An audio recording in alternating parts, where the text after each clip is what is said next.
Empires rarely collapse in a single dramatic moment.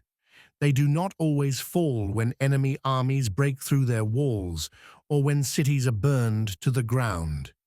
More often, empires weaken slowly, quietly, through fear, ambition, and betrayal from within. History shows that the most dangerous threats are not always external. Sometimes they wear crowns. The Byzantine Empire once believed it was eternal. It called itself Rome, the continuation of an empire chosen by God. For centuries, this belief gave it strength. Even as borders shrank and enemies gathered, Byzantium still saw itself as the rightful ruler of the Roman world. Its emperors were not just kings, they were sacred figures, guardians of divine order. But in the year 797 AD, that belief was shattered, not by invasion, not by rebellion, but by a queen. Her name was Irene of Athens. Irene was not born into the Byzantine imperial family. She came from Athens, far from the center of imperial power.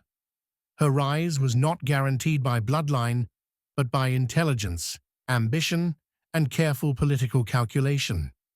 When she married Emperor Leo IV, she entered a court filled with intrigue, rivalry, and constant danger. In Byzantium, survival required more than loyalty, it required foresight. When Leo IV died unexpectedly, the empire was left exposed. Their son, Constantine VI, was still a child.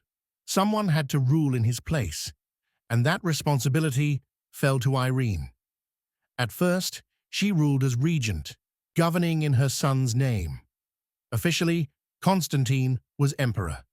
In reality, Irene controlled the palace, the administration, and the flow of power.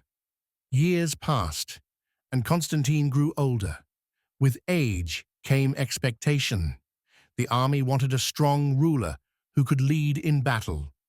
The people expected Constantine to rule alone, as tradition demanded. The empire had always been ruled by men who commanded authority through strength. But Irene refused to step aside. Power once taken is rarely surrendered willingly. Mother and son became rivals. What began as shared rule turned into a quiet struggle for control. The court split into factions. Loyalty fractured. Whispers of conspiracy spread through palace corridors. Trust slowly disappeared. Eventually, Constantine acted. He attempted to remove his mother from power, and for a brief moment, he succeeded. Irene was exiled, and Constantine ruled alone. To many, it appeared that order had been restored, but Irene did not accept defeat. From exile, she waited patiently. She contacted loyal officials, bribed palace guards, and watched closely as her son's rule weakened. Constantine suffered military failures that damaged his reputation. Support faded. Doubt spread among the elite. The moment Irene had been waiting for finally arrived. Constantine was captured inside his own palace. What followed was one of the most shocking acts in imperial history. Irene ordered her own son to be blinded. In Byzantium, physical perfection was required to rule. A blind man could not be emperor. The act was deliberate and final. Constantine's claim to the throne was destroyed forever. He later died from his injuries. Irene became the sole ruler of the Roman Empire. But something irreversible had happened. Never before had a woman ruled Rome alone. Never before had a mother destroyed her own son to secure power. The empire was shaken, not by violence, but by the collapse of legitimacy. Across Europe, rulers watched in disbelief. The Pope in Rome declared the imperial throne vacant.